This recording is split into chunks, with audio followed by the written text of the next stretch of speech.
नमस्कार शेतकरी बंधूंनो, मी प्रांजली तोरणकर आजच्या या व्हिडिओमध्ये आपले हार्दिक स्वागत करतो। शेतकरी बंधूंनो, आता अनेक पिकांमध्ये पिकांची पाने पिवळी पडत आहेत। पिकांची पाने पिवळी पडून त्यावर तपकिरी अशा कडा होत आहेत। त्या कडा फाटून जात आहेत आणि नवीन पाने येऊन त्यावर गडद हिरव्या रंगाच्या शिरा उमटत आहेत।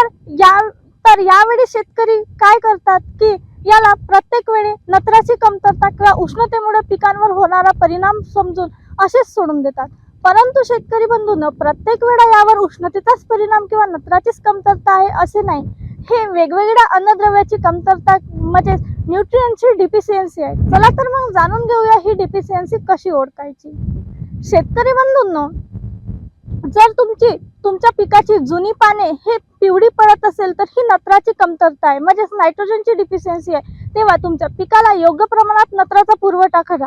आणि तुमची जर जुनी पाने म्हणजे खालची पाने पिवळी पडून त्यावर गळत तपकिरी अशा कडा होत असेल आणि त्या कडा फाटून जात असेल तर ही तुमच्या पिकांमध्ये पोटॅशियमची डिफिशियन्सी आहे। त्यावेळी तुम्ही पिकाला योग्य प्रमाणामध्ये पोटॅशचे प्रमाण द्या। आणि तुमच्या पिकावर जर नवीन आलेली पाने ही पांढरसर पिवळी पडत आहे आणि त्यावर गडद हिरव्या शिरा उमटत आहेत तर ही तुमच्या पिकांवर झिंकची डिफिशियन्सी आहे, म्हणजे झिंकची कमतरता आहे। तेव्हा पिकाला योग्य प्रमाणामध्ये झिंकची मात्रा द्या।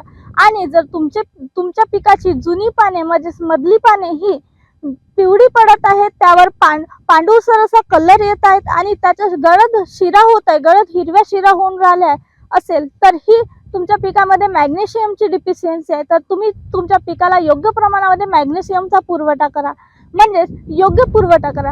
योग्य पुरवठा केल्यामुळे तुमच्या पिकाची वाढ जोमाने होते। शेतकरी बंधूंनो, लक्षात ठेवा, योग्य वेळी योग्य पुरवठा NPK विथ मायक्रोन्यूट्रिएंटचा डोस द्या आणि तुमच्या पिकाची देखील सुरक्षा करा आणि पीक देखील जोमाने वाढवा।